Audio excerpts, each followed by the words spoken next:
right, so I'll speak today about an old problem. Still a problem, unfortunately, but okay. It's called the Scarborough-Stone problem. And it started. It was formulated in a paper in 1966 by Scarborough and Stone. It just asks, is the product of any family of sequentially compact spaces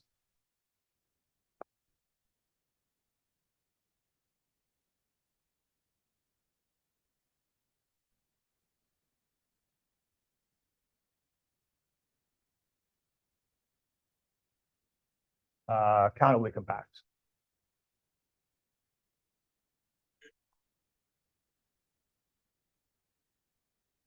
Okay.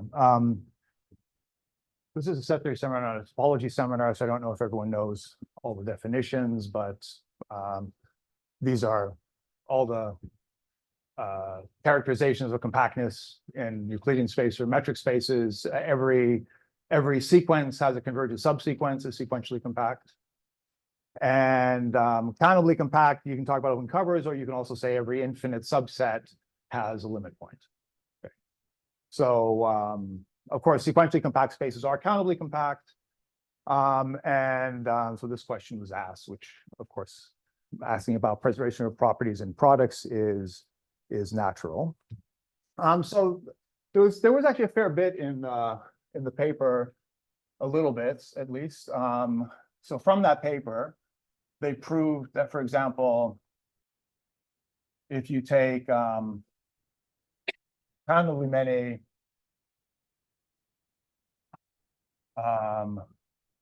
sequentially compact spaces, then the product is sequentially compact. And if you take uncountably many of these sequentially compact spaces, then it's countably compact if each X is sequentially compact. Each X alpha is sequentially compact. And it's also known, or it was known, that I think even at that time, that you can have even two countably compact spaces whose product is not countably compact. That's quite easy to do. You can find, for example, two subsets of omega star. You add omega to them, and those would be, you can make those both countably compact, but you can make the product not countably compact because they have no ultrafilters in common on both sides. So I'll say something about that later. Okay, so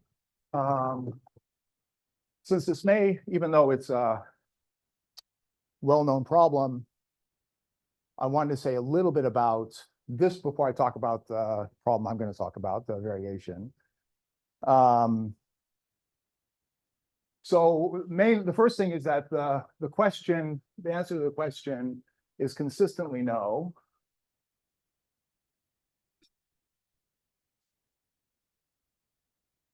For example, Van Dalen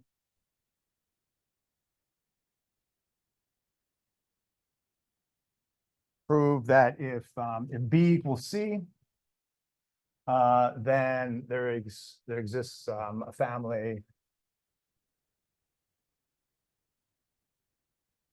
of 2 to the C many sequentially compact spaces.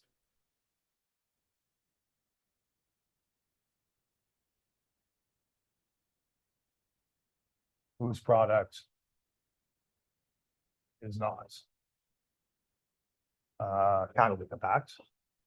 And this is really how many you need. Essentially, I'll talk about the main tool now, but if you need to construct a space for witnessing the failure of something called peak compactness for each ultrafilter, and then you take the product of those, and it's not going to be countably compact. Okay, so that's the main tool. Is this notion that a space X is P compact for a P ultrafilter. free ultrafilter on omega.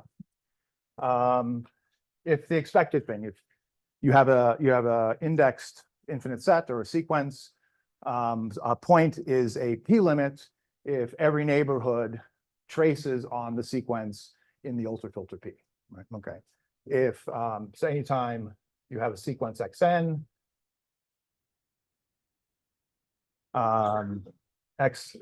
every xn has a p-limit, i.e. x such that for every neighborhood u of x, the set of n that contain that's inside the open set u is in the ultrafilter p. Right, so of course, like a sequence converges if it's a Fréchet limit. That means that the trace on the sequence is the Fréchet filter. So here we have an ultrafilter p. So something to reorder the outside. I mean, Oh yeah, so no, yeah. So if you reorder, if you're saying it's p compact, if you're reordering it, then there's going to be another p. The p limit you get from the reordering will be different. it's what's the ordering. No, so that what that means is for any given infinite set, there could be lots of potentially different p limits. Right. For example, if it's a convergent sequence, it'll be a p limit for every p. Right. Okay. Right. But it's very possible that you reorder the sequence, and the p limit is different than the p limit from the original sequence. Right. Yeah. Okay. So if you are p compact, you're saying no matter what sequence you put in, No matter what order. and then reorder it if you want, that becomes a different sequence. So every sequence is a sequence. If you reorder it, it's a different sequence. But they still have. So I noticed I put round brackets here, not curly brackets. Okay. Every sequence. These are curly brackets. Okay. Okay, so just some simple stuff. Okay, first of all, if X is compact, then it's P compact for all P.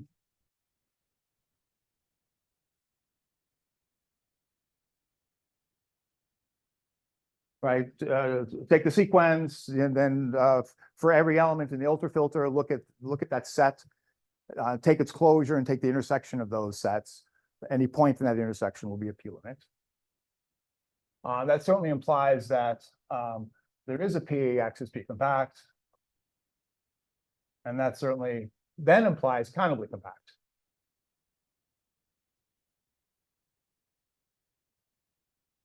Because if you have a P limit, then you're a limit point of that infinite set. And in fact, countably compact is the same thing as every sequence has a P limit for some P. Okay, you may complain about my quantifiers. Yeah.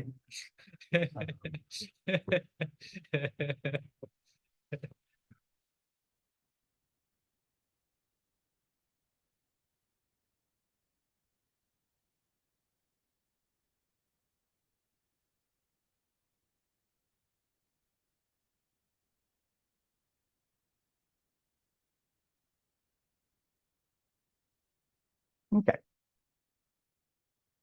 Okay, so the natural way to destroy countable compactness, of course, or to try to prove that space is not countably compact, is produce a sequence that has no P limit, for example, for any P. Okay. So, oh, and the other thing, of course, is that, okay, so P compactness is productive.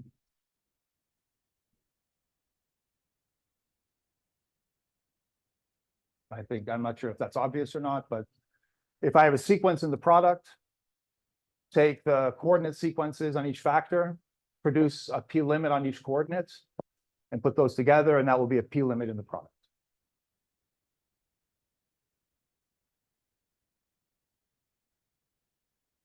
Arbitrary, Sorry? arbitrary. Arbitrary product, yes. Yeah. Arbitrary product, yes. So not, I don't mean just two spaces. I mean any family of spaces. Yeah. So Elias, you look confused. No, I'm just thinking, I'm obviously missed something, but if you're sequentially compact, does that imply that you're, no, but. what No, does because that- you have a sequence. Of course, that sequence Right. has a p limit for every p. Right. Right. But there could be, but remember, a sequentially compact says every sequence has a subsequence, Ah. right? Okay. Right. It's not that Okay. every you don't, Yes. you do yes, not have that yes. every sequence Okay, converges. okay. Yeah. I just thought I solved it, but. Yeah, no, It's I've had- interesting. I've had moments like that.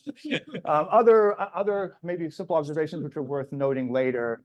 If P is Rudin-Kiesler below Q, just make sure I get this in the right order. Then if you're Q compact, then you're P compact.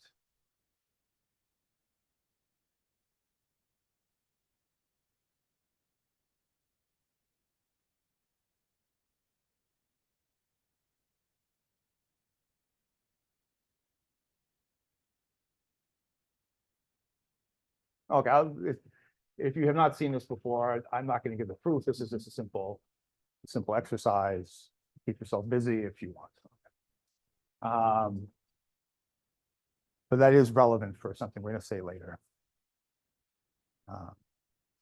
Okay, so the main tool for producing counterexamples of Scarborough-Stone is the following. So let's say XP is a not P-compact space.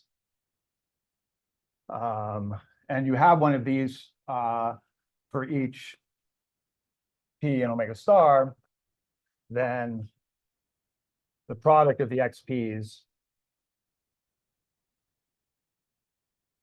is not countable compact. Right? Yeah, because if you have in here a sequence, if there's a sequence from here, if it had a limit point, every sequence it has to have a p limit for some p. So the limit point of this sequence xn is a p limit for some p. Okay, but then it has to be a p limit on each coordinate, but the pth coordinate is not p compact. So can I ask a question? Sure. So you have that for Aleph-1, there is no counterexample. For 2 Right. to the continuum, there may be one. Yes. What about? Well, okay. So yeah, there is something to say there. So I'll say it. Yeah. So it is consistent.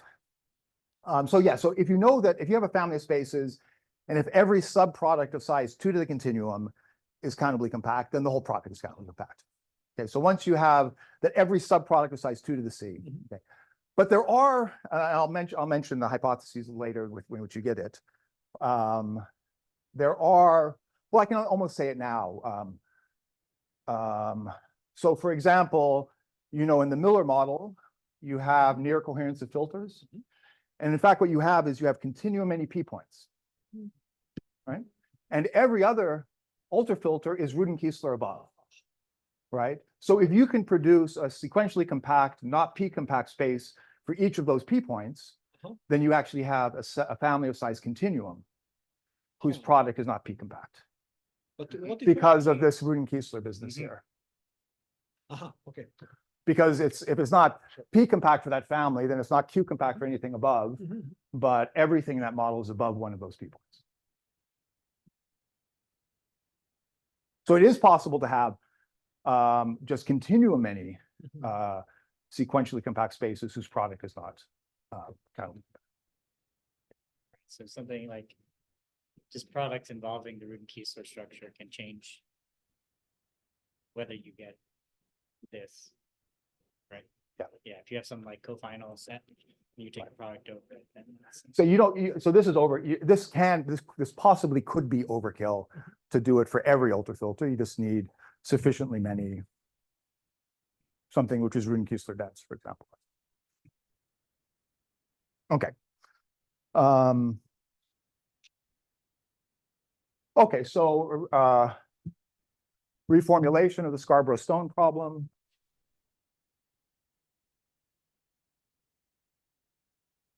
is there for each P and omega star a sequentially compact, not P compact?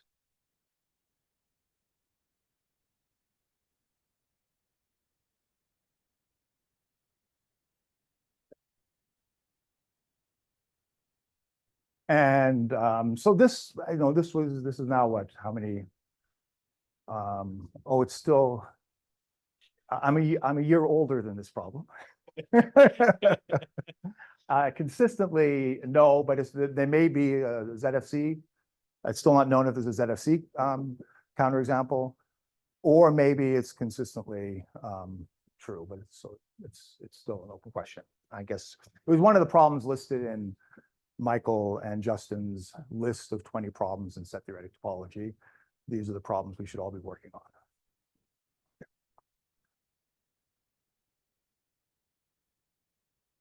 Okay, so one could ask, so suppose there are such spaces, XP, witnessing the failure of Scarborough-Stone problem. Okay. What about one space? Does there exist a single space X such that X sequentially compact, but X to the kappa is not countably compact? Okay, maybe I should say it this way. X is sequentially compact, but not P compact for any P. Right. If there is one such space, you raise it to the power to the C, and then you have it's not countably compact. Okay, and the answer is yes. It's actually not hard to do this. You just take a sum of these XPs.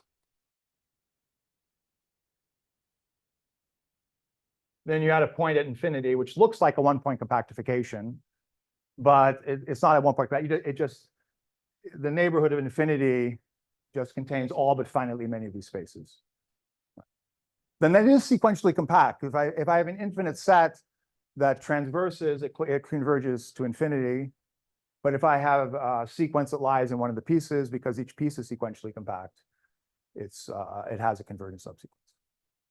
Okay, but this example is not, of course, separable.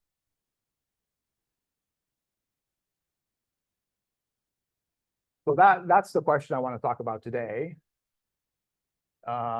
which you could call maybe the separable Scarborough-Stone problem. Right, is there a single separable space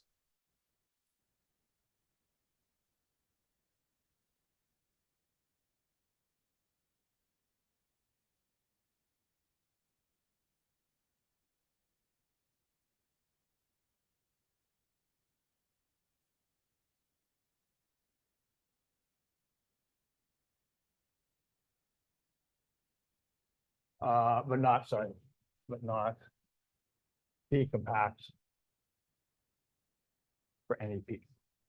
Even the above was predicated on C reached XP.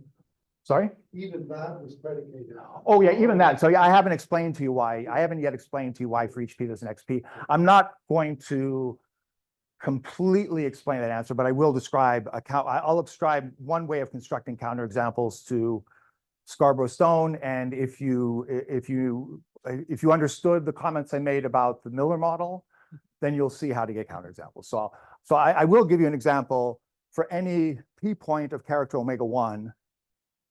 This is called the Franklin-Rajagopalan space. It's an old counterexample. But if you have a P point of character omega 1, then there is a sequentially compact, not P compact space.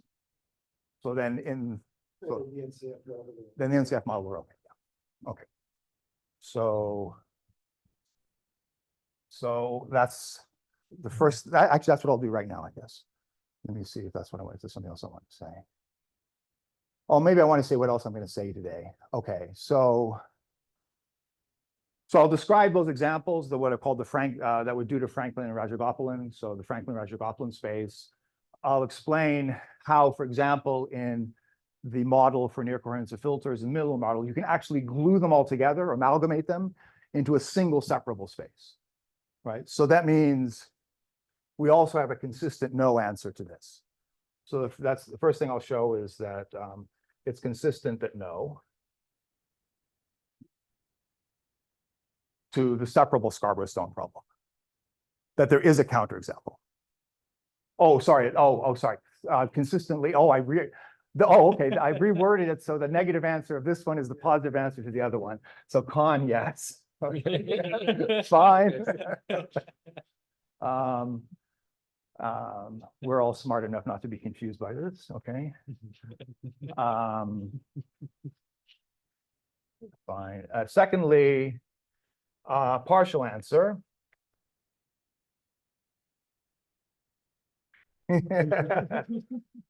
Well, that's a complete answer. Partial answer is if X is sequentially compact and cardinality of X is less than or equal to continuum, then there is a P. X is P compact. So I think this was known under CH, so this is not really a new result, but it's good to know with the weakest assumptions you can do this, because it would then be nice to show that it's consistent that all separable sequentially compact spaces have cardinality bound by the continuum, which is the other thing I want to talk about. But so CH, or in fact, what's enough is that H is equal to the continuum plus, if you know what a tree pi base is, every tree pi base for omega star has a cofinal branch. So isolating that hypothesis is probably enough for you to understand how to prove this, but I'll still explain it maybe a little bit. And the third thing we'll talk about is question if X is separable and sequentially compact, is the cardinality of X bound by the continuum? That's independent. So consistently yes, and it's also consistently no. Okay, so but the main question I have is, okay, this is consistently possible. So it is possible. In fact, it's in the it's in the Cohen model. So add more than omega 1, omega 2 or more Cohen subsets of Cohen reals over a model of GCH, and then this is true. Okay, but of course this fails. So the question is, can you get a positive answer, a negative answer by some conjunction, some mutually consistent conjunction of these, of something which tells you that the small ones are all P compact with some P, and they're all small. Did you say GCH because you were lazy, or you actually need GCH? Oh no, I think you need 2 to the omega and 2 to the omega 1. Oh, you do? Okay. I think so this is okay. I'm not gonna give that proof. It actually follows from the proof of result of Allen and Isfan. So they're working on something else. But I'll state what you can prove in that model. But I'm not gonna give the details. That would take the whole time. That's I think a fairly deep result. Okay, so this is what I'm going to talk about.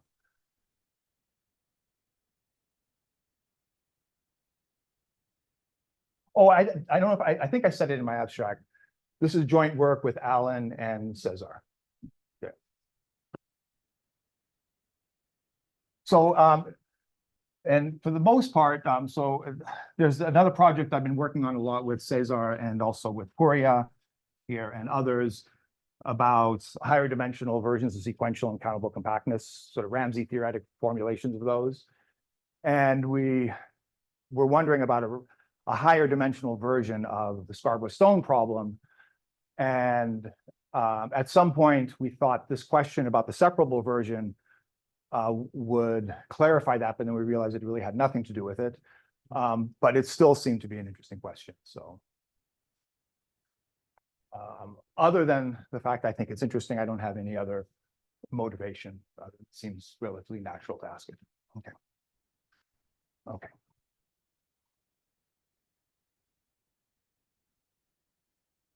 Okay, so let me describe the Franklin Szeptycki space. Okay, Frank, is it O-N or I-N at the, I think that's right.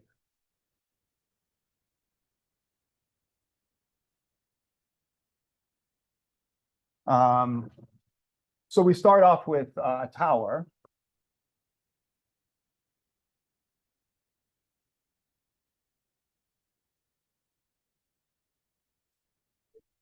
Sorry? Sorry? Rahagopal. Okay, you're right. Sorry, there's an O here. Like that. And A as well. Okay, thank you. Okay. Okay. So okay, so that means that alpha less than beta. We have X beta almost contained in X alpha, and there's no X such that for every alpha, X is almost contained in X alpha. Okay. Then you define a space now, which is essentially has two pieces, kappa, and I know it's not disjoint, but on a disjoint copy of omega. And the space looks like this. This is omega, and here's kappa. Of course, these points are isolated. And if you have an alpha here, then over here you have, of course, some alpha, some X alpha. And then if you have, so let me put this. And if we have beta here, beta is bigger, so we have X beta here. Okay. Because the Beta small. sorry? We're going from right to left. You said beta is bigger. Oh, up here beta is bigger, but down here beta is smaller. Okay. Yeah, so okay. Sorry.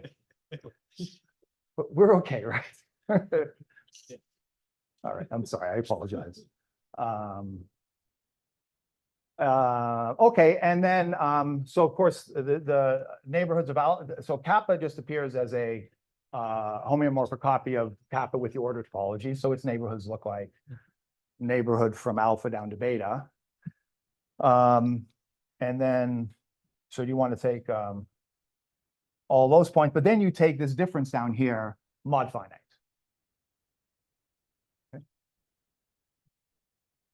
Okay, so a couple of things about this space.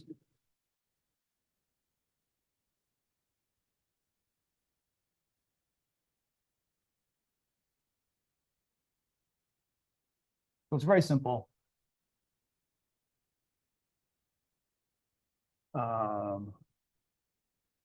Okay, so this is sequentially compact. Okay, so why is that? Well, if you have a sequence inside kappa, then of course just take an increasing sequence and take its supremum, and that's its limit point. If you have an infinite set in omega, I mean, if you have a sequence in omega, it's infinite, right? But there's no pseudo intersection, right? So if X is a subset of omega, there is a minimal alpha where X is not almost contained in alpha. Right, X so alpha. that means You want X alpha, not alpha. yes, alpha, X alpha, thank you. So that means X is sitting in here, or there's a subset of X that's sitting outside of X alpha. So then now, of course, this is just a countable decreasing sequence below alpha, so you can find a pseudo intersection of that countable of that. Oh, it's a tower, so Oh, But with just the X alpha on top, because its neighborhoods also get that angle, so they're. no, but X alpha is disjoint from every neighborhood of X alpha itself is disjoint from any neighborhood of Oh, but alpha. the alpha itself on top, wouldn't that also actually be a limit? Oh, no, but remember, there are two pieces of the space. There is. So yes, I agree. If there's a sequence here, if Are neighborhoods of alpha also things in the. yes, so neighborhood of alpha also reaches down Yeah, here. so every neighborhood of alpha will hit each of the many things in the bottom. Yes, it will, but I need a sequence. I want sequentially compact. Or it's kappa. Well, no, I think, okay, if this tower, if kappa is omega one, okay, yeah. So you have to be a little careful. I guess you want to take a minimal tower, so you know then there is a pseudo intersection at every limit stage below. But if, for our purposes, if kappa is omega one, then it's first countable, so there's a sequence. But if kappa is equal to t or p or whatever, then of course every smaller sequence like this has a pseudo intersection. Do you want x0, so sorry, x0 to be omega? Does it matter? I mean, or. Oh, yeah, yeah, right, x0 is You omega. want to start somewhere, Yeah, sure. because those points are going to be isolated otherwise, right? What's that? If x0 is not omega. Yes, then I guess x0 the has to be answer- omega, you're right. Yeah. Right, otherwise you don't have every sequence as a converted, yeah, then those don't, yes, okay. Also, in this next board, you want a negation. Yeah.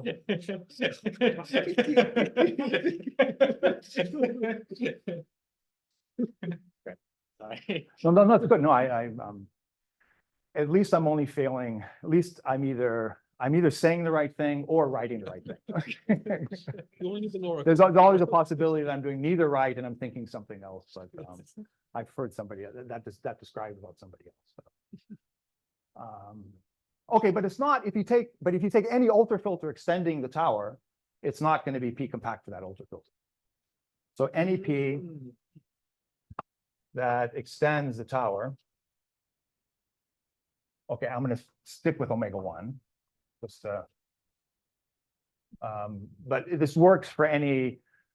You can make this work for any tower, at least for every tower of minimum of length P. The space X.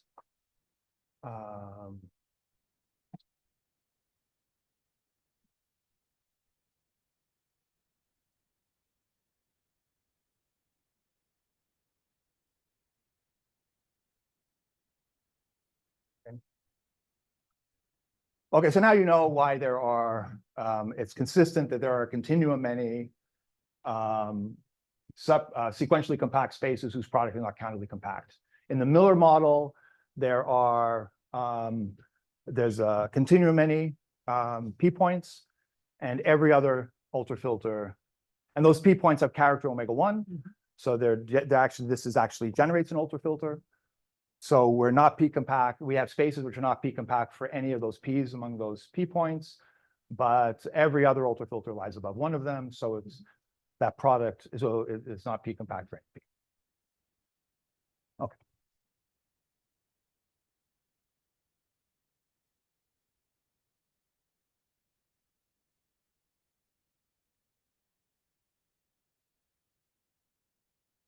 But there are other ways that this can be arranged as well, other than the Miller model. I think also in the Cohen model, I have to be a little careful because I think you have to have something in the ground model, but you can cover omega star by continuum many towers. That is, I mean, there are continuum many Rajagopalin spaces, right? So that every ultrafilter is contains one of those towers. Okay, so that would be another place where you would have.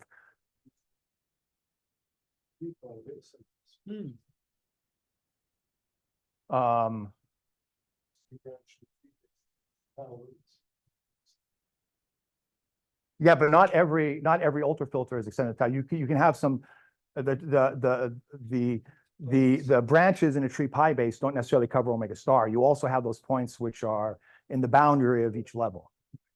Right.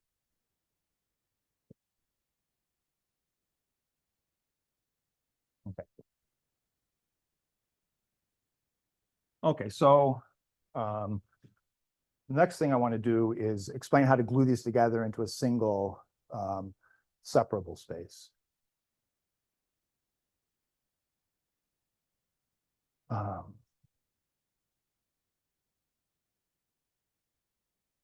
Okay, so let's let T alpha less than C, or let's let X alpha, how about that? Let's let X alpha alpha continuum be a family of these Franklin-Rajagopoulos spaces.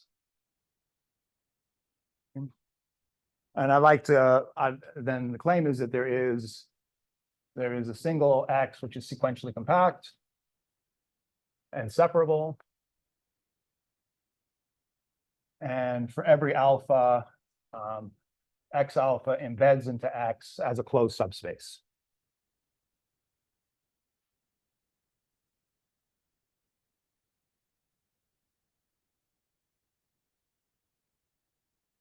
Okay, so then since each of the X, since for every P there is an alpha, I mean, in the case that this family satisfies that for every P there is an alpha where X alpha is not P compact, then this X will not be P compact for any P. But you don't need any assumptions for this, right? You don't need the. No, this part of it, gluing them together is ZFC. Okay. And do you care which towers?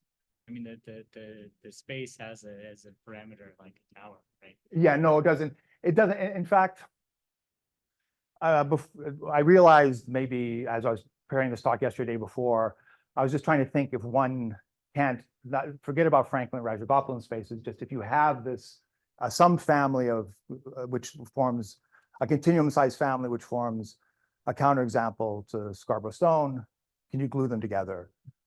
So it doesn't make any difference what the towers are. The towers kind of sit separate from each other and they don't interact. What interacts is the copy of omega at the bottom of each one of them and how we glue them together. Okay, so let me draw a picture of this and see if I can't convince you without writing too much down. So we start off with yeah. So is the fact that Franklin-Rajagopoulos spaces important, or what about just the statement that if you have a family of separable sequentially? Yeah, that's what I said I was thinking about just 2 days ago, and I'm not sure. I think if they all have a dense set, a countable dense set of isolated points. I mean, so you have this copy of omega at the bottom.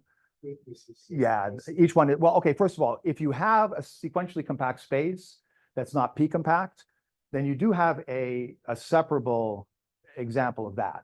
Take the witness for not P compact and just take the closure, right? Or even take the, just take the closure, right? And that's a separable space that's not P compact for a single P. Okay, so if you have a sequentially compact space that's not P compact for some single P, then you do have a separable one, a separable sequentially compact, not P compact for that P. Okay, what we're trying to do now is take those spaces. If I have only continuum many of them, glue them into a single separable space that's not P compact for any P. Okay. Yeah, okay, right. But I don't think it's important. Well, you'll see the construction, and you'll see how I use the actual structure of the because I will use the structure of the Franklin-Rajagopoulos, and that's why I wasn't able, if I could find an easy way to present a more general. Right. Right, and I guess the main problem, if for example, if you think it's very possible that the Scarborough-Stone problem is equivalent to the separable version, and that would then require finding a way of amalgamating 2 to the C many spaces into a single separable space, which is much harder, I think. I mean, it seems much harder. I assume it's much harder. Okay, so this is 2 to the less than omega. And of course, then we have up here 2 to the omega. And then what we do is we're going to split these points. So if this is F up here, this is F0, and this is F1. And we order it lexicographically. So we take, except we don't have this top level, we just have this dense set of isolated points and these points at the top to start with. So we have 2 to the omega, 2 to the less than omega, union 2 to the omega plus 1, ordered lexicographically. And so it's like, okay. And then what we do, of course, if this F is here, it's sitting below a branch here. And above F0, we put our, I guess we'll use omega 1 here. We put our copy of omega 1. Okay. And that copy of omega 1, along with this branch here, that will be one of my XTs. Okay. All right, but I have to describe the topology to convince you that it's what it is. Okay. All right, so down here, like I said, the everything is isolated. How do I want to say this? Maybe I have to write a few things down.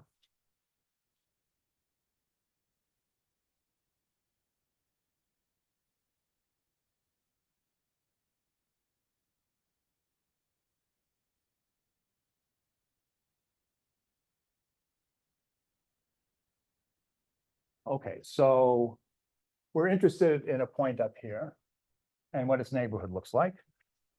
So if I have this F0 point alpha, I want to first look at, ignore the omega 1 on top and go back and look at the lexicographical order, right? So an interval around this F0 would look like, so a neighborhood of just F0 looks like, okay, we can take F restricted to N up to F1. So the right-hand endpoint F1 is above F0, so it's actually the immediate successor of F0. But I guess I should clarify the lexicographical order. So of course, if you have two functions that split, even a finite partial function or the whole function, if they split, the one that's 0 at the splitting is below the one that's 1 at the splitting, right? But we also, if one function is a subset of the other, we also say the smaller one is less than or equal to. So this is lexicographical interval, right? that's a lexicographical order. That's what I mean by the lexicographical order. So I'm putting an interval down. I'm writing an interval down. I'm writing an interval down, so I want to make sure it's clear what the lexicographical order is. Okay. So maybe I'll just write that down, so at least that's clear. You have choices about what happens in the extension case, Yes. right? But let me just say F is less than or equal to G if F is a subset of G extends F, or F at the place where they differ is less than G at the place where they differ. I think this notation is fairly common. Okay. Okay, so what do we do up here? So remember how the space was defined. We have an interval here, right? And then that interval corresponds to some collection of points here, right? And I want to respect being inside this interval in terms of what's above. So certainly each of these points is below F0, right? And above, and maybe here is F restricted to N. So above F restricted to N.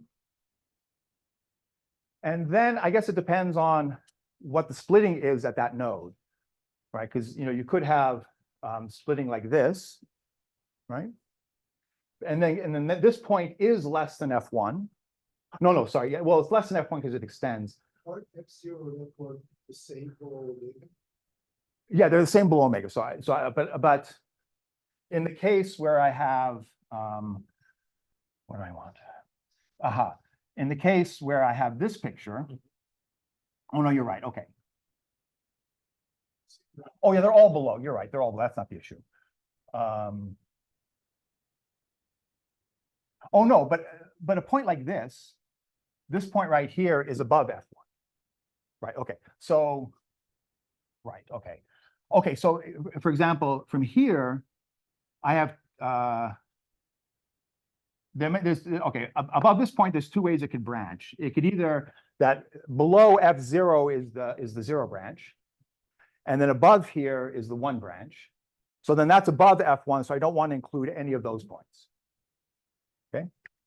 But the other case I have is when, sorry, here, when it goes like this, right? And in which case, I want to include everything above this cone. So the neighbor is really just the cone above that and of all those things that are less. Yes. less equal. Yeah, so you look at all these points in the corresponding X alpha minus X beta. And if going to the left is not below, you include the cone off the branch. But if going to the left is below, you don't include the branch off to the right, because it has to respect this lexicographical order. Okay. I have two questions. Uh-huh. So how do you transfer these towers? Do they just transferred to levels? Or they're unrelated? I mean, you have omega and two to less than omega. So the tower corresponding to F0 is just on the levels of the branch corresponding Yes. to F0. Yeah, Okay, yeah. okay. And they're just unrelated. But also, so this here, those points above F0 is copy omega 1, they are just outside of that opening. Yeah, and also you think there doesn't have to be any kind of uniformity between these towers, because they're sitting, if one is sitting above this F and one is sitting above this G, Okay, yes, and of course we yes. know they break, so we can separate them. So You don't care. the interaction is all essentially finite. So all you have below are finitely many isolated points and finitely many cones, and that's all open. Okay, so it is, I guess that answers the question why this is actually a legitimate definition of a space. Okay. So that just more or less, I think, describes the topology. Now, the neighborhoods of F1 are just given by take an interval that had F1 in it before, and then take everything in all the towers above it. Does F1 have a? No, F1 does not have a tower above it. So it's just. We just put a tower above one of them. I think you could put a tower above both of them. I guess we could probably amalgamate twice as many spaces this way. Well, actually, it's just plain rule helping you define the neighborhoods of F0. Sorry? Is that one just helping you define neighborhoods of F0? Yeah, so I tried to do this without splitting the points, and then there's this left and right business, right? And the lexicographical order helps you. Actually, now I'm not sure. Now that I thought about it, I had some problems, and then we had to split it. Well, let me give the proof that it's sequentially compact, and maybe then it'll become a little more apparent. But okay, but in any case, it should be also clear that each of these XTs is a closed subset.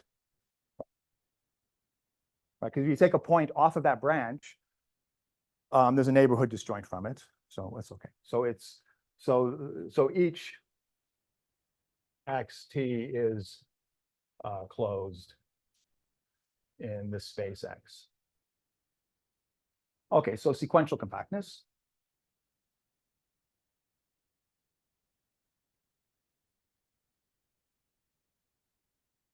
Okay, so take a sequence S. And the first thing we can make sure is that if it has infinite intersection with one of the copies of XT, we're done, right? So without loss of generality, for every T, S intersect XT is finite.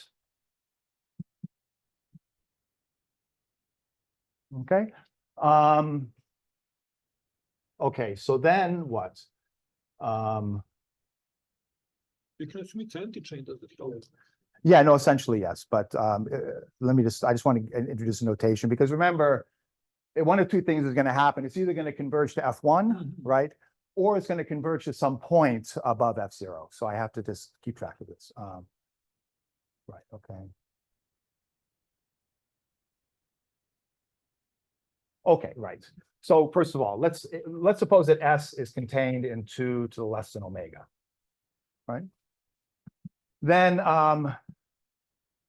you can think of it now as a sequence in 2 to the omega union 2 to the omega plus 1.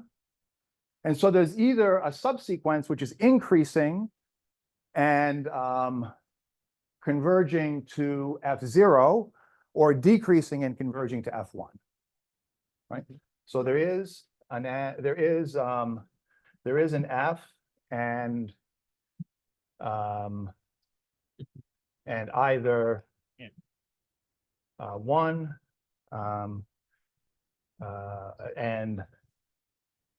and a subsequence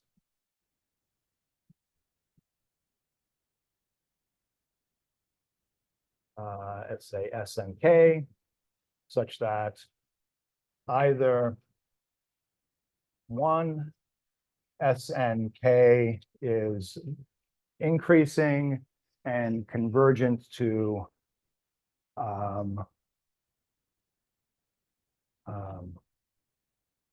F0, or S and K is decreasing and converging to F1. So if this happens, then it converges and we're done. No, F1 is the points we don't modify, right? So if we converge to F1 and we're just inside 2 to the less than omega, the neighborhoods of F1 don't change. You just have to say, at least traced on 2 to the less than omega, it has the exact same neighborhoods as it does in the lexicographically ordered space 2 to the less than omega union 2 to the omega plus 1. So if it converges in 2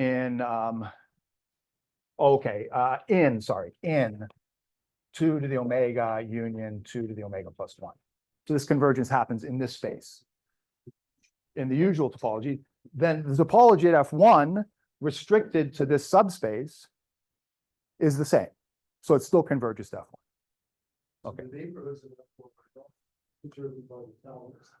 Well, they are. Well, but on 2 to the less than omega, it has you use the same intervals, but if F0 is one of those intervals, you blow it up to the whole tower. Maybe I should make that clear. So maybe say remark.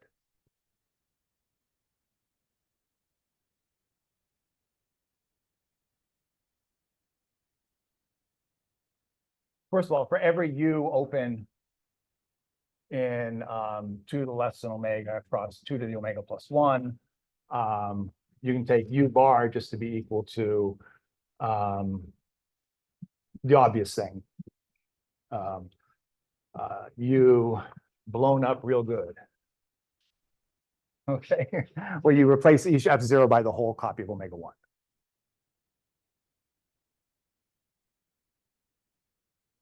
Right? So in any case, U bar intersected with 2 to the less than omega union the set of all F1s for F and 2 to the omega is equal to U intersect the same family.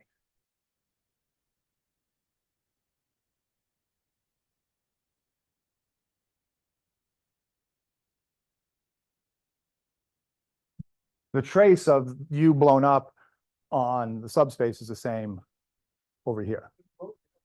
Showing convergence. So that talked about the original open sets. Well, these are the original open sets here.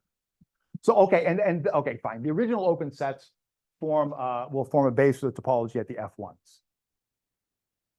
So okay, what does the neighborhood of F1 look like? Okay, sorry. So here's F, right? And here's F0 and F1. An old neighborhood of F1 is everything to the left of F0 and above here. Right? So it includes all of this stuff and this point, right? And then everything to everything to the right, including stuff above. So if this were like a double arrow space, the things on one side would have the usual Euclidean topology. Yes. The things on the other side would have the tower. Yes, yes. But the things on the other side are not just single points, though. I replace that single point by a copy of omega 1. Right. Yeah, but for this Yes. part of the argument, you don't care about Yeah. the stuff. Yeah. Yeah. So, but the point is, this convergence in the old topology implies it in the new topology. Because this still is a point in the old, in the new topology. Okay, so on the other side, what does the picture look like? So here we have the F, and we know it converges to F0. And what does it look like? It looks like it's, if it converges this way, it has to be branching off from F like this. And in here, of course, that's some subset of omega. And we know that that subset of omega converges to some point in the Franklin-Rajagopalan space. And then how did we define the topology here? Is we went off to the side and we took the whole cones, right? So we still pick up that point, right? So it converges to this point in the tower space. Okay. Now the same proof works if you take not points into the less than omega, but points up above, because they also come down and branch off of a branch here. And again, the same thing. Well, I guess I should write it down. I just don't want to spend too much time on it because it's really the same, but.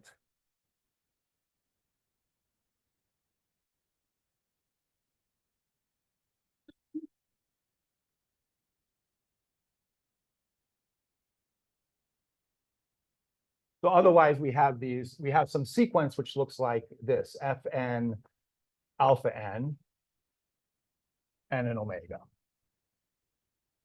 Fn is very bad because F0 and F1 have different meters. That's true. Gn, where Gn is either an F0 or an F1. Okay. Okay, but each Gn corresponds to corresponds to a G sub n in 2 to the omega. Right? And now you do the same thing. Either the sequence, you go back to the lexicographical order topology, and this sequence either converges up to an F0 or it converges down to an F1. And in that case, these points, the alpha n's, if it converges down to F1, it doesn't make any difference because you always contain the whole cone above. But likewise, if it converges to the left, if it converges up to F0, remember, we're including the whole cone above, right? So that point Gn alpha n, it will be inside that cone.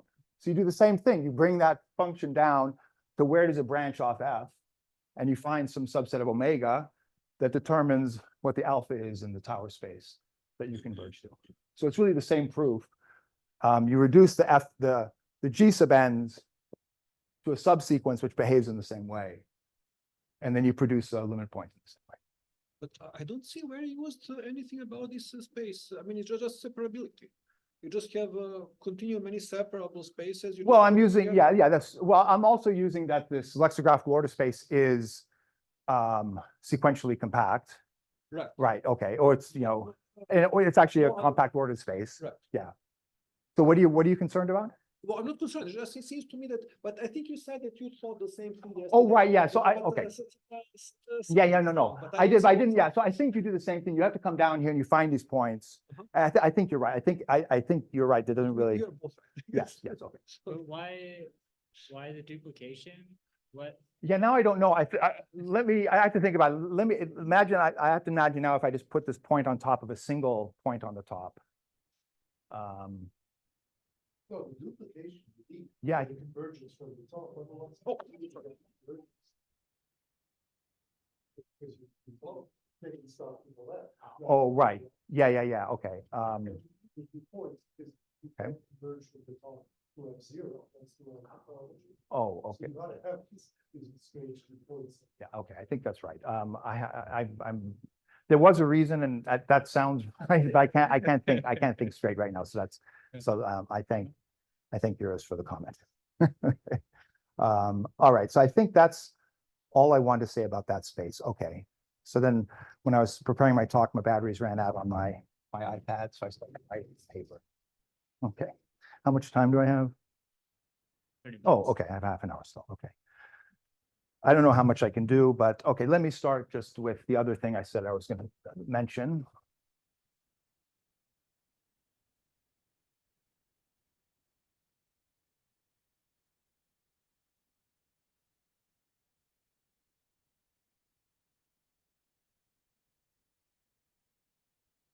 Okay, so next result is that, so theorem MA implies that for any sequentially compact X, if the cardinality of X is less than or equal to continuum, then there is a P and X is P compact. Okay, so this is not our result. This, I think, is at least under CH, it was proven a while ago, but let's see how we do this.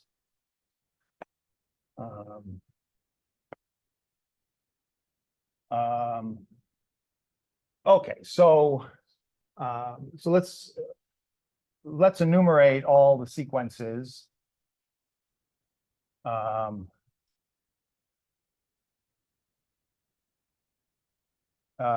Let's look at all the sequences of S alpha, by 2 to the omega, whatever. Separable here is irrelevant. Separable is irrelevant, yeah. So the relevance of separability comes that it's possible that separable sequentially compact spaces are all bound by continuum. Okay, so then what we do is we build a sequence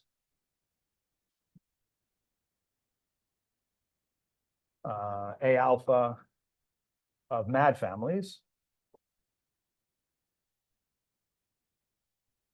Okay, so I want to think of these S alphas because I want to talk about P compactness. So I should think of these S alphas as being so I really want to talk about the sequences here. Sorry. I want to look at all the sequences because for each sequence, I need to prove that it has a P limit. Okay, so S alpha is okay. So we want to build a sequence of mad families A alpha so that for every alpha less than beta, the A beta mad family refines the previous one. Sorry, Paul, I just want to orient this. Also, you mentioned there's like the NCF result about people getting P compact spaces. But this result, Oh. you have to use something. No, P, not P compact spaces. Oh, So that means under you use NCF to find a small number of sequentially compact spaces, continuum many, so that for one for each P point. one for each P point, that right, and that's at the bottom of the Rubin-Kiesel ordering. So so that would be then an example of continuum many sequentially compact spaces, so that for every P, one of them is not P compact. The Franklin-Rajagopoulos space. Right, you use that, you use that space, okay, and then we amalgamate those together to get the ones separable. Okay. But here we're trying to do an opposite result. We're trying to say that if you have a small space, then it has to be P compact for some P. So, sorry? Yeah, even less than that. So I'll say, I'll just, yeah, so we'll see what we use. Okay, so we need these mad families. Each one refines the one before. And 2, for every alpha and for every A in A alpha, S alpha restricted to A converges to X for some X. If you're in a sequentially compact space and you have a countable set, then, and even if you take any infinite subset of that, then there is a subsequence of that which converges. So the set of infinite subsets of a given infinite set that are convergent, it forms, if it's maximal with respect to being a convergent family, it is just maximal. Okay.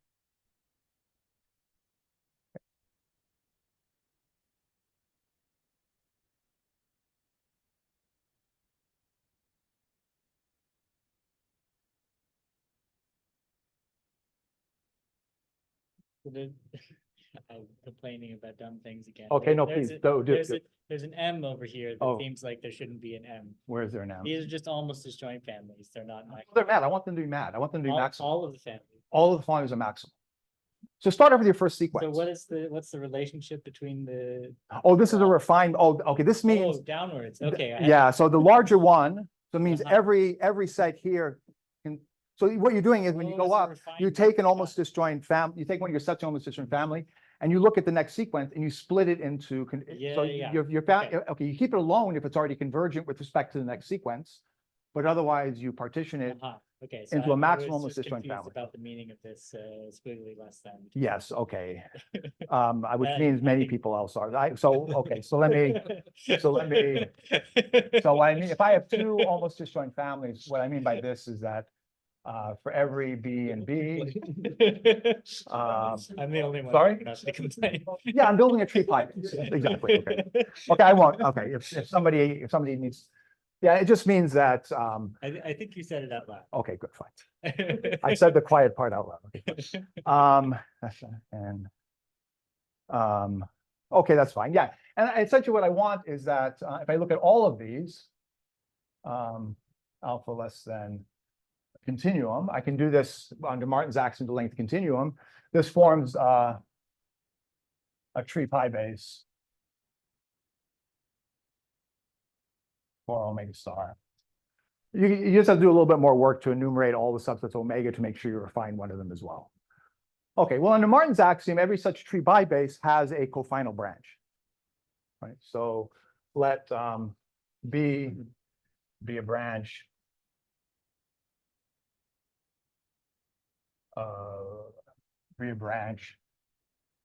through the tree. So what does that look like? You have A0, obtained A1, A alpha, and you have one for every alpha. So for every alpha, there is a alpha in A alpha intersected branch. So that's what I mean by cofinal. It doesn't die off at some level. Okay, so that's a tower. And notice, you look at your alpha sequence. The indices in A alpha form a convergent sequence for that sequence S alpha. So if I take an ultrafilter extending this tower, then every one of my sequences has a P limit for that ultrafilter. Right? So let P just be an ultrafilter extending the branch. Right? Then X is P compact. Every sequence was considered under every possible enumeration. And at stage alpha, we found a subsequence which converged for the alpha sequence. And of course, that A alpha is in P, and so it's P compact. So all we need is a cofinal branch. That's. Well, we need also height continuum. Yeah. Right. I don't understand the purpose of the tree.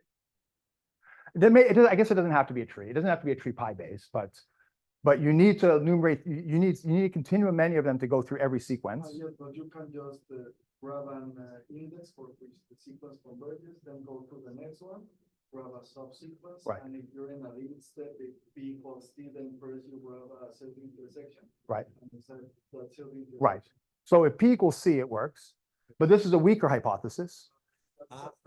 No, this hypothesis is that H equals C, Yes. and that every tree pi base has a branch. Right, and that follows from P equals C. Right. So H equals C plus there is a branch in every pi base. But like I said, this is when you explain it, but how do you get that for every member of almost this short family? S alpha converges and it's supposed to. Okay, so take S alpha, right? And take, okay, so let's do that. Okay, fine. Oh, maybe for S alpha, we have to look at A alpha plus 1. Okay, fair enough. Okay, so, okay, but fine. So let's have S alpha, and let's suppose S alpha and A alpha are given. Okay, so when you're at stage, if alpha is a limit, you just take some mad family which refines the sequence of families you have so far. Okay. Now, for every A in A alpha, right? Okay, S alpha restricted to A may not be convergent. No. What I mean by this is so S alpha. Remember, S alpha is a function from omega into my space, right? And so I'm just restricting it to these coordinates. Okay, that's fine. Okay. Okay. All right. So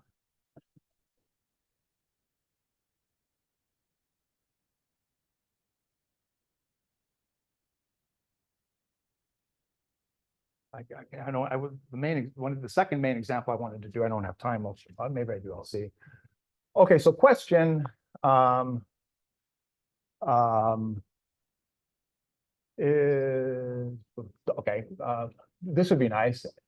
Does MA imply every sequentially compact separable space has size less than or equal to the continuum? Okay, the answer is no, but I was surprised that this wasn't easier to answer. Maybe somebody knows an easier example or some other known example. But this would have been a nice positive answer, because then combined with the observation about MA, that all the small ones are P compact for some P, you would get then that any X sequentially compact separable has size continuum at most. So it is P compact, so every power is countably compact. I'm going to ask a stupid question. Yes. So if you just take a separable closed subspace, is that also going to be sequentially compact? Also, that's clear, but is it going to be a cardinality at most continuum? Oh, no, not necessarily. Yeah, so yeah, it's very possible, for example, yeah, so if you have, it's very, these spaces can look very strange. So take a separable sequentially compact space, take your dense subset, and then now close under convergent sequences, Oh, I see. right? And we do that closing off, it has size continuum, and it's closed. But of course, there are lots of other points in the space, and up there are lots more sequences, and these points are in the closure, but not in the sequential, but no sequence from, I see. it's not even in the sequential closure I of. see. So a sequentially compact space doesn't have to be sequential. That is, if you're sequentially closed, you're closed, right? Yeah. But sequential closure countable set is not going to be sequentially compact anymore. That's the Yes, issue, right? yes. Okay. Okay. Okay, so the answer to this is no. So the fact that this was not, we couldn't find it anywhere that anyone had studied the bound for separable sequentially compact spaces. It seemed to be interesting. So I'll give you just an easy example of a separable sequentially compact space of size bigger than continuum. Okay, so now I've forgotten who proved this characterization. The splitting number S, right, can be characterized as the minimum kappa, so that 2 to the kappa is not sequentially compact. Okay. It's also, there are other characterizations. It's also can be characterized as the minimum size of any family of sequentially compact spaces whose product is not sequentially compact. Not countably compact, but not sequentially compact. Witnessed here by the 2-point space. Okay, so what does that mean? So you could, for example, start off with a model where S is bigger than omega 1, right? And then add add kappa more than S more than whatever S many Cohen subsets of omega 1, so that 2 to the omega 1 whatever the continuum was to start with, sorry, of omega 1, so that 2 to the omega 1 is bigger than continuum. You do this with countable conditions. So this S stays the same. So 2 to the omega 1 is still sequentially compact, but 2 to the omega 1 is bigger than continuum. Stupid question from me again. So is there a danger to going to collapse continuum to LF1? If you, oh no, it's Cohen subset of no, omega 1, sure, yes. Oh, I guess you need omega 2, I guess. Right, because it does force diamond and whatnot. So even if you have, so if you have S equals omega 2, okay, maybe, okay, this must be, okay. Right, yes. Oh, right, okay. Oh, shoot, okay, never mind. This was supposed to be easy, now I forgot so how do you get a model where, What points also to pass? how do you blow up the, so it's certainly, okay, I just did this quickly. But you want to blow up to omega. I want 2 to the omega 1 to be bigger than continuum. I want S to be bigger than omega 1, so that 2 to the omega 1 is sequentially compact as a space. But its size is bigger than 2 to the omega. Okay, there's a way of doing this. I've forgotten now. Hold on. Well, but if you just blow up 2 to omega 1 first. Yeah. Oh, right, that's it. You do it the other way around. You blow up 2 to the omega 1 first, and then you add the splitting. Then you add, okay, yes, okay, I'm doing it backwards. Okay. So first blow up 2 to the omega 1 and then add a splitting family. Okay, sorry, yeah. Okay. Okay, so that would be an example.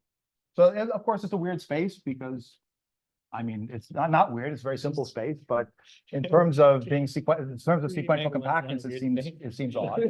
Sorry? You think Mega One's not a weird No, it's not a weird space at all, but Maybe you have to say that thing. Say it anywhere else. it's about as simple as they get. Yeah. Careful when you add S, don't leave you. Ah. Yes, of course, yes, yeah. Names counting and all that, yeah, sure. Yeah, okay. Okay, so, but that's fine. I guess in that model, MA doesn't hold. So we don't have this result. So here, okay, so I want to just try to describe very quickly in 13 minutes that, okay, so theorem, if P equals C, then there exists a separable, sequentially compact space of size 2 to the C. I definitely don't have time to do this, but let me just say a few words about it. So what you do, you use the machinery of what are called T-algebras. This is due to Koshmiller for constructing lots of spaces, and it's Alan's favorite playground these days. He's constructing all kinds of nice spaces with T-algebras. And the basic idea is there's a notion that you have a Boolean algebra in power set omega, and it has a set of generators. And there's a notion that A is minimally generated.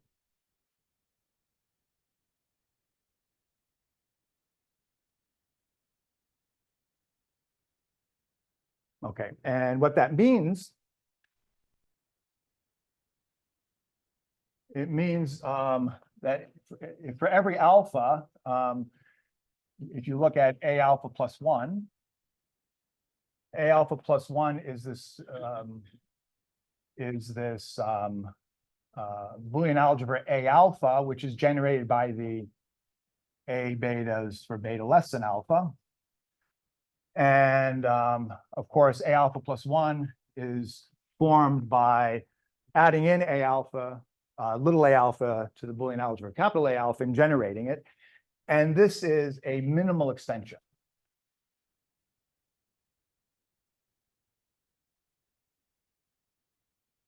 Which just means that if you have a Boolean, there's no proper Boolean subalgebra between A alpha and A alpha plus 1. Okay.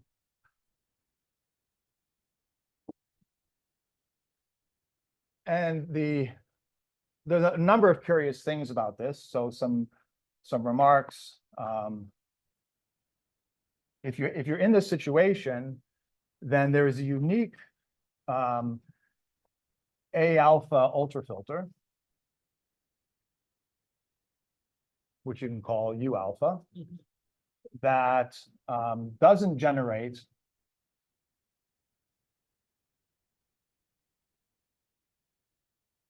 an ultrafilter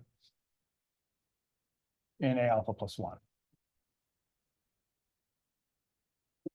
So if you play around with this a little bit, you can sort of think of some obvious examples, but essentially A alpha splits all the elements of that ultrafilter And it has two extensions, one given by adding A alpha to that ultrafilter and one given by adding A alpha, the complement of A alpha. But that's the only ultrafilter that behaves that way, if everything is, if this is a minimal extension. And it's maybe a little exercise if you want to try to understand it. It's not so bad.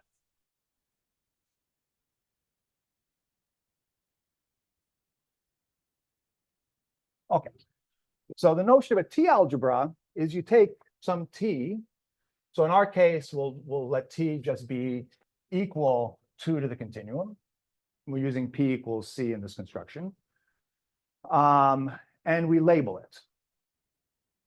We label it with elements of power set of omega.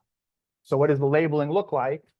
So for every T in the tree, we have that omega is the disjoint union of A. So the successors of T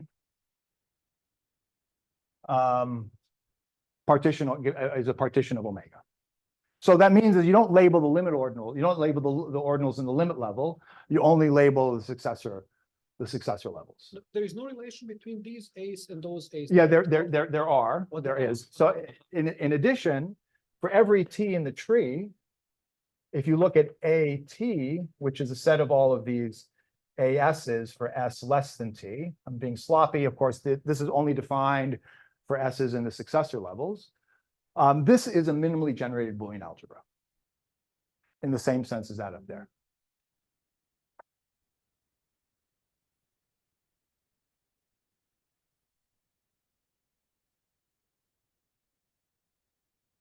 All right.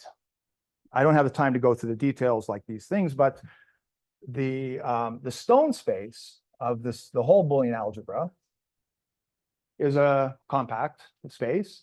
It's not clear in here, but the bottom of the tree is really simple. The first omega levels generate the cofinites, generate the Boolean algebra on the finite sets. Okay, so this is a Boolean algebra with omega as a dense subset, and all the points of omega isolated. Okay.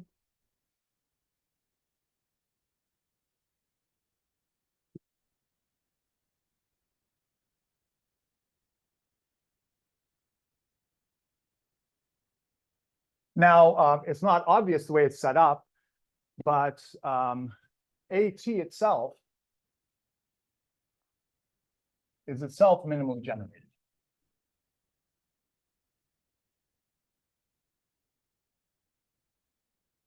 And of course, minimally generated means you have to enumerate the generators and you just do it level by level.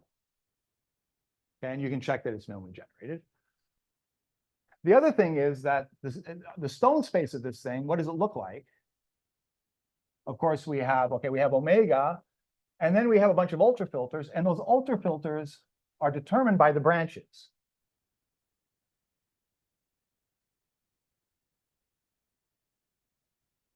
Okay, so I didn't say this, but the other thing about this, it doesn't have to be the case when you're defining what is a T algebra and this labeling, but you can always arrange it by rearranging the generators so that every branch, so not only is this minimally generated, but this always is centered. The family, okay, so each of the branches does generate a filter, okay? But in fact, all the points in the Stone, all the ultrafilters in the Stone space are exactly, those are all ultrafilters, and those are all the points in the Stone space. Okay. Sure. It's 2 to the less than C. Oh yeah, 2 to the less than C. Yes, 2 to the less than C, yes. But then of course, here, the branches what we want to have is a lot of branches. Yeah. Right, Yeah, and then we get a large space. Yeah. Okay. So, okay, a couple of things. One is there is a labeling making AT sequentially compact. Okay, I don't have time, but that's true. And the proof, okay, let me give, okay. A couple, that's one remark. Second remark, if AT,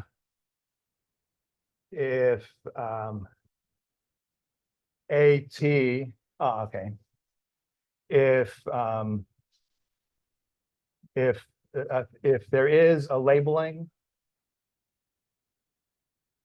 of 2 to the C, which is a T algebra, which generates a T algebra.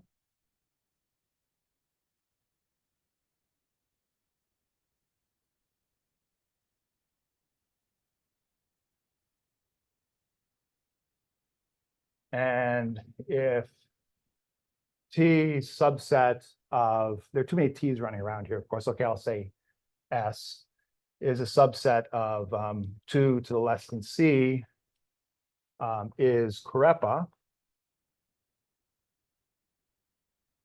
then AT is sequentially compact.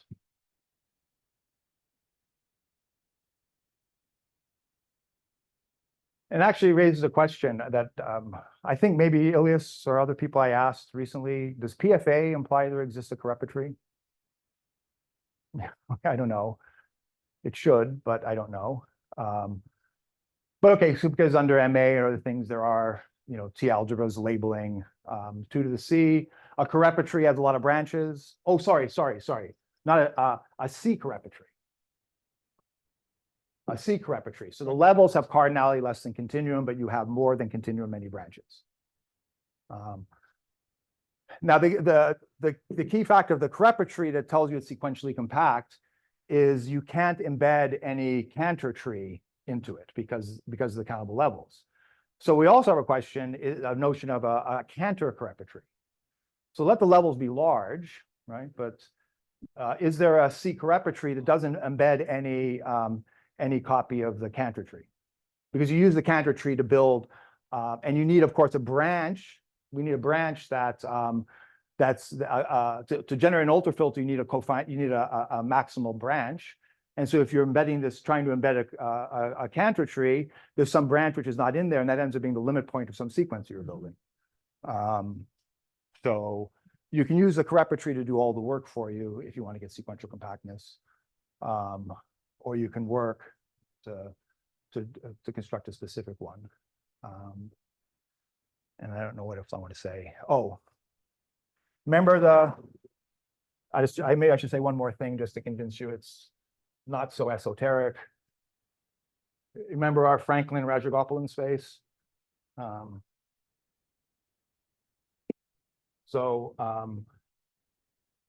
We had omega at the bottom, and then we had these A alphas that were determining the tower. So you can think of these A alphas as giving you a partition. So our tree looks like this, right? So we have these points off to the side, right? So for this labeling of this simple tree, the stone space is the Franklin-Rajagopalan space. So it's a particular example of this type of construction, this general construction in a specific case. So that was the third thing I was wanting to mention, but I'm more or less out of time, so I'll stop.